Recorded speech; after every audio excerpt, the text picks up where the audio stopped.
Aleister Crowley, the wickedest man alive. He's often portrayed as the king of transgression, evil and dissolute sex, as well as the godfather of contemporary Satanism. But what has the history of religion to say about this incredibly influential figure? Stay tuned to find out.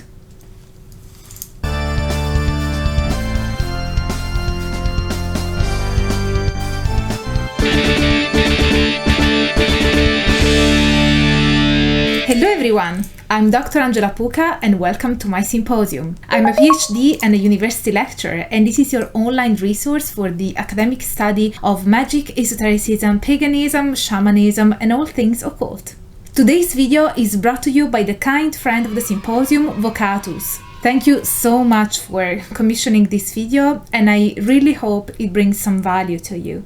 Aleister Crowley is undoubtedly one of the most influential occultists of the 20th century. Whether you like him or not, he has been and still is historically relevant in the comprehension of most of Western esoteric thought and practices, contemporary paganism, and any tradition that includes some form of magic, really. Much has been written on this enticing figure, but as per usual, here we will focus on what academic scholarship says on the matter. I'm also hoping to make an entire series on Crowley and Thelema, and would truly appreciate any support you could offer to make that possible. As Bogdan and Starr point out, Crowley was a religious synthesist. His esotericism was not sourced from a past worldview, but rather it was harbinger of modernity with its specific view of the self. Crowley was aware of his negative reputation and used it as a filter for his peers so that they could prove the acceptance of his philosophy. His mission was to proclaim the absolute liberty of the individual to self-actualize without regard for the moral codes and religious structures of prior ages. To this end,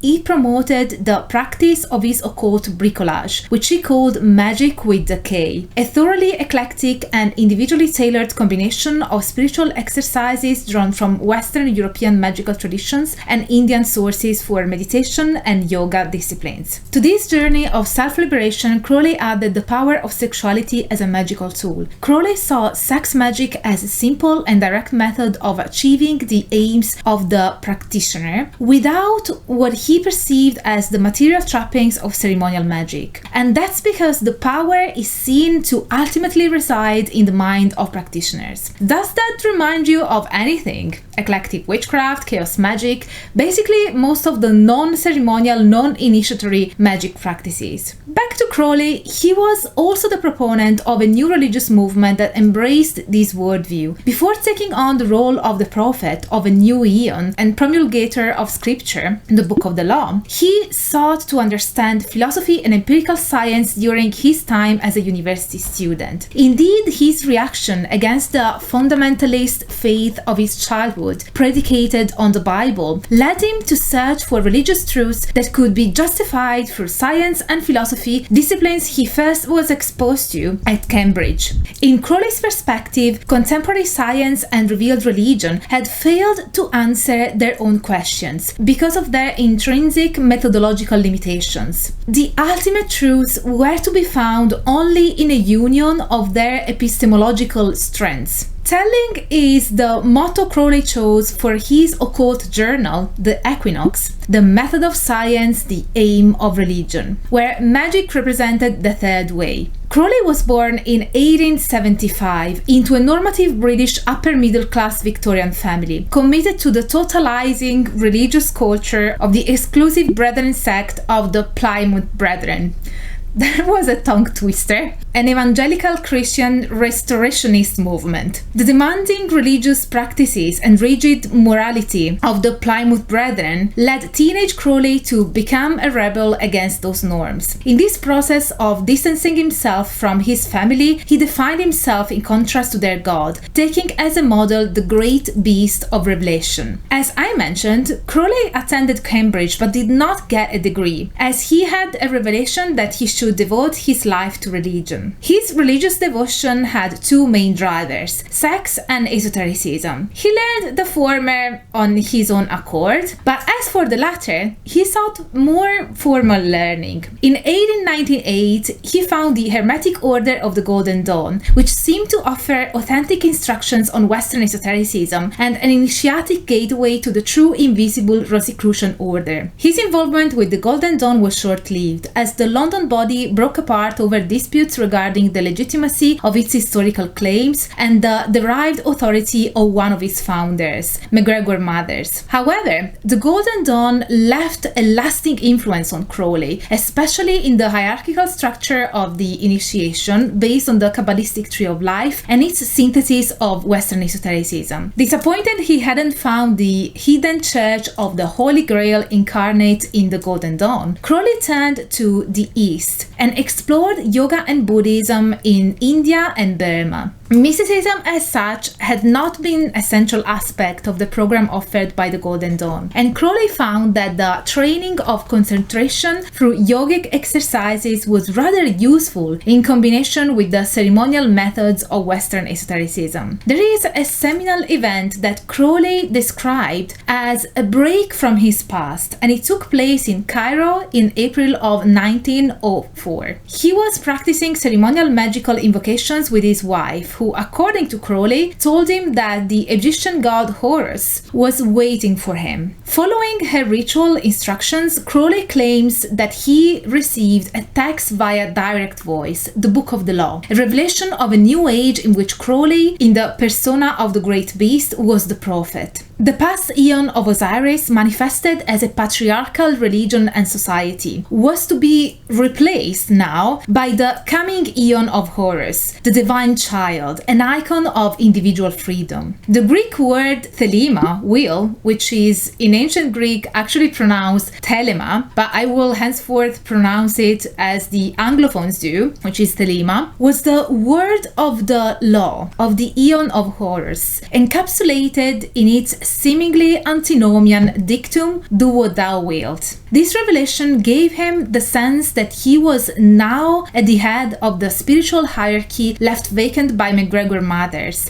and led Crowley to form the AA, the Astrum Argenteum, in 1909. An order that combined the ceremonial magic of the Golden Dawn with the Eastern practices Crowley had learned. The teachings were structured as a teacher-student chain of authority. He published the teachings of the order in the semi-annual journal, The Equinox. MacGregor Mathers sued Crowley over his publication in the Equinox of the Rosicrucian Inner Order Ritual of the Golden Dawn. However, the notoriety coming from this incident led to Crowley's taking a leadership role in another neo-Rosicrucian group, the Ordo Templi Orientis, OTO, a mixed Masonic group that had at its center a closely guarded secret, the theory and practice of sexual magic. By the end of 1913, Crowley was now in the United States and had two interconnected esoteric movements under his direction. He then turned them gradually into vehicles for promoting his revelation of Thelema and the Eon of Horus. Like the Golden Dawn, both groups had small memberships. An interesting element about Crowley's following that distinguished him from other esoteric leaders was that he attracted mainly followers of marginal cultural and social influence. During World War I, Crowley stayed in the United States, from which he led the small groups of his followers in Canada, Britain, South Africa, and Australia. These movements did not grow as he expected, which also meant that Crowley couldn't find a market for his books. He then wandered Europe and North Africa in obscurity, only briefly interrupted by the enthusiasm over the publication of his novel Diary of a Drug Friend in 1922. Another novel he authored was Moonchild, perhaps better known than the latter among practitioners today, first published in 1929. His textbook, Magic in Theory and Practice, had little distribution at first, and other than that, he published other occult texts privately in small editions, primarily for his disciples. His last major work was the Book of Thoth, an exposition of the tarot cards designed under his direction. When Crowley died in Hastings, England in 1947, his life was portrayed in American news magazines such as Time and Newsweek as that of a fringe religious eccentric, a view of Crowley that remained prevalent for several decades. During the late 1960s and early 1970s, there was a revival of interest in Crowley, and many works he authored that had been out of print for decades were reissued. Conducive to these publishing endeavors were two of Crowley's former secretaries, Israel Regardie in the United States and Kenneth Grant in England. Regardie, who had been Crowley's secretary from 1928 to 1932, was a prolific author and central to the re-emergence of the Golden Dawn. Apart from his biography of Crowley, The Eye in the Triangle, Regardie edited and introduced Crowley's AA, The Vision and the Voice, The Holy Book of Thelema, Book 4, Magic Without Tears, The Kabbalah of Aleister Crowley, The Law is for All, and Gems from the Equinox, a massive volume that included the bulk of the magical and mystical writings from the first volume of the Equinox. Grant, who had acted as Crowley's secretary for a period in 1944, collaborated with Crowley's literary executor John Simmons in introducing and editing several of Crowley's writings on magic, mysticism, sexuality, and drugs. These texts were appealing at the time, and Crowley was rapidly turned into an antinomian icon for the counterculture movement and the flower power generation. The increasing number of books in print by Crowley came along with a resurgence of activity within Thelemic organizations. Some of these groups were quite small and only active for a few years. An example is the Solar Lodge, active in the United States during the 1960s, while other organizations established themselves more solidly within the esoteric scene. The largest group is the Ordo Templi Orientis, which was reactivated around 1969 in California by several old-time members of the OTO under the leadership of Grady Louis McMurtry, who assumed the title of Caliph. McMurtry's authority was challenged, however, by the Brazilian Thelemite Marcello Motta and his society Ordo Templi Orientis. In 1985, a court in California ruled in favor of McMurtry, and the OTO has since established itself as an international organization with a few thousand members worldwide. The early 1970s also saw the commencement of what is usually referred as the Typhonian OTO, now called Typhonian Order, under the leadership of Kenneth Grant, with its first official announcement published around 1973. However, as Bogdan and Starr highlight, the importance of Crowley in the field of esotericism lies not so much in his reception by the counterculture movement and popular culture, or in the various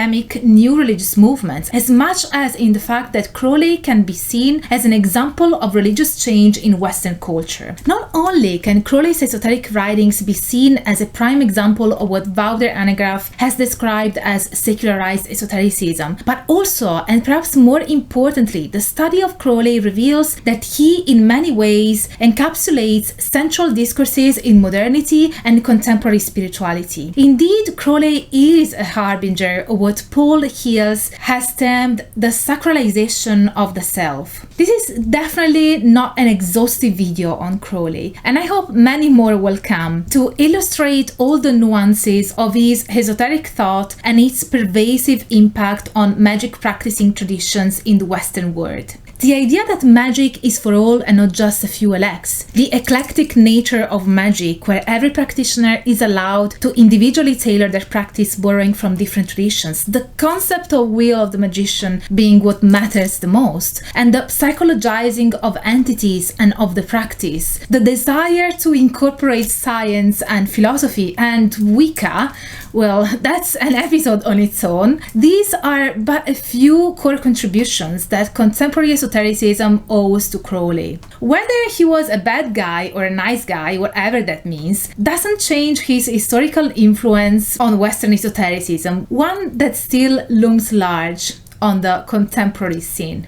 This is it for today's video. Thank you again, Vocatus, for reaching out and commissioning a video on this topic. And as for you, my kind viewer, if you like my content and want me to keep the academic fun going, please consider supporting my work with a one-off PayPal donation by joining memberships or my inner symposium on Patreon, where you will get access to our Discord server, monthly lectures, and lots of other perks depending on your chosen tier. And if you did like this video, don't forget to smash the like button, subscribe to the channel, activate the notification bell so that you will never miss a new upload from me, and as always, stay tuned for all the academic fun. Bye for now.